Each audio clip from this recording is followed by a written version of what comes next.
अस्सलाम वालेकुम, मैं मोहम्मद अवैस आपसे मुखातिब हूँ। आज की इस वीडियो में रिव्यू करूँगा रोंडेक्स सी सिरप का। तो ये बेसिकली एक कफ़ सिरप है, खांसी के लिए इस्तेमाल होता है। तो इसके फ़वाइद क्या हैं, इसके नुकसानात क्या देखने में मिल सकते हैं, तरीका इस्तेमाल क्या है, किस किस किस्म की खांसी में यूज़ होता है और किन अफराद में इसका इस्तेमाल आपने नहीं करवाना, ये सारी डिटेल इंशाल्लाह इस वीडियो में मैं आपको दूंगा। लेकिन उससे पहले आपसे गुजारिश है, चैनल पर नए हैं वीडियो को लाइक कीजिएगा और चैनल को भी सब्सक्राइब कर लें। तो चलते हैं अपने टॉपिक की तरफ। तो ब्रांड नेम है रोंडेक्स सी। एबट फार्मा बना रही है, मल्टीनेशनल फार्मा, अच्छी अद्वियात बनाते हैं। कीमत की बात की जाए तो 166 रुपीज़ में 120 ml के पैक में अवेलेबल है। अब बात करते हैं इसके कंपोजिशन या फार्मूला की। तो इसमें 4 अद्वियात को ऐड किया गया है, जिसमें पहले नंबर पे है डेक्सट्रोज़मेथॉर्फिन। डेक्सट्रोज़मेथॉर्फिन बेसिकली कफ सप्रेसेंट दवा है, यानी कि खांसी को दबाने का काम करती है। साथ में है कार्बिनोक्सामेन मैलिएट, ये बेसिकली एक एंटी हिस्टामिन या एंटी एलर्जिक दवा है और एलर्जी के सिम्टम्स में इस्तेमाल की जाती है।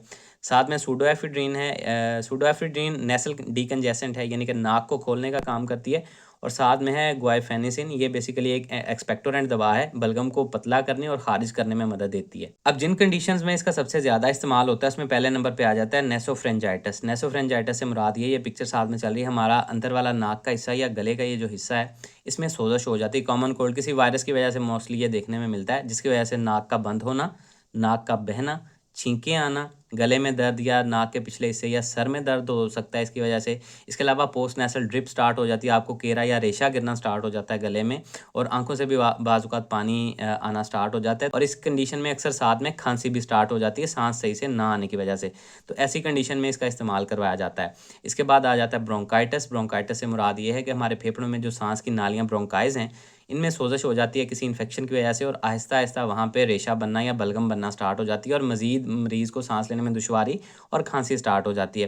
तो ऐसी कंडीशन में बलगम को खारिज करने और इस तरह की खांसी से रिलीफ देने के लिए भी इसका इस्तेमाल करवाया जाता है। इसके बाद ऐसे अफराद जिनको आए रोज़ चेस्ट इन्फेक्शन हो जाता है किसी न किसी वजह से, और उनके छाती पे बलगम रेशा की शिकायत रहती है और खांसी रहती है, तो ऐसी कंडीशन में इस तरह के मरीज़ों में भी सिम्टोमेटिकली ट्रीट करने के लिए इसका इस्तेमाल करवाया जा सकता है। अब बात कर लेते हैं इसके नुकसानात की। तो नुकसानात में सर का भारी होना, गनूदगी होना, चक्कर आ सकते हैं, इसलिए आपको ड्राइविंग करते हुए या किसी ऐसी हैवी मशीनरी पे अगर आप काम करते हैं तो एहतियात करनी है इसको इस्तेमाल करते हुए। इसके अलावा मुँह का खुश्क होना, नाक का या गले का खुश्क होना, सर में दर्द होना, उल्टी मतली की कैफ़ियत या स्टमक अपसेट का होना, इसके अलावा कॉन्स्टिपेशन, कब्ज़ हो सकती है, आपको सोने में दुश्वारी पेश आ सकती है। इस तरह की कंडीशंस इसकी देखने में मिल सकती हैं। अब बात कर लेते हैं इसके तरीका इस्तेमाल या डोजेज़ के बारे में। तो सबसे पहले हामला ख़वातीन, दूध पिलाने वाली माएँ, 6 साल से कम उम्र बच्चे, अस्थमा यानी कि दमा के मरीज़, एम्फीसीमा यानी कि जिनका साँस फूलता है, फेफड़ों से रिलेटेड मसाइल हैं, उनमें। इसके अलावा दिल के मरीज़, गुर्दों के मरीज़, जिगर के मरीज़, शुगर के मरीज़ और ऐसे मरीज़ जो एपिलेप्सी या मिर्गी के मसाइल हैं उनको, या दिमागी मसाइल हैं, उनमें बगैर डॉक्टर के मशवरे के कभी भी इसका इस्तेमाल नहीं करवाया जाता। चूँकि ये कोई ओवर द काउंटर मेडिसिन नहीं है जो आप खुद से फार्मेसी से लेके इस्तेमाल करना स्टार्ट कर दें।